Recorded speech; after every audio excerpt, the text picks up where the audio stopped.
الصلاۃ عمود الدین. بہت سمپل روایتوں کا انتخاب کیا ہے میں نے کوئی لمبی چوڑی حدیث نہیں. آپ کو ایسا سوچیں کہ وہ روحانی صاحب بہت چھانٹ کر اور ڈھونڈ کر لے کر آئے. نہیں، یہ کلام جس کو ہم بعض اوقات امپورٹنس نہیں دیتے ہیں، یہ دیکھے تو صحیح کتنا قیمتی کلام ہے. الصلاۃ عمود الدین، کیا مطلب ہے اس جملے کا؟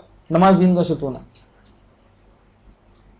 یعنی کائنات میں آج تک کوئی عمارت ایسی نہیں بنی جو پلرز کے بغیر بنی.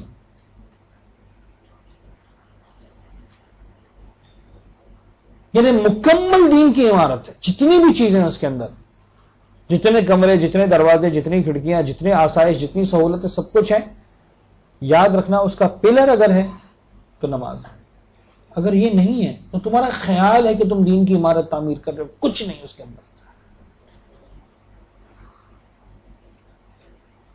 اور یاد رکھنا کہ جتنا پلر اسٹرانگ ہوگا اتنا تم اونچی، اتنا تم مضبوط، اتنا تم اچھی عمارت بنا سکتے ہو. اگر تمہارا پلر کمزور ہوا اور تم نے مضبوط عمارت بنانے کی کوشش کی تو اس کی مضبوطی پلر سمیت پوری عمارت کو ہی لے ڈوبے گی. الصلاۃ عمود الدین، یہ معصوم کا فرمان ہے.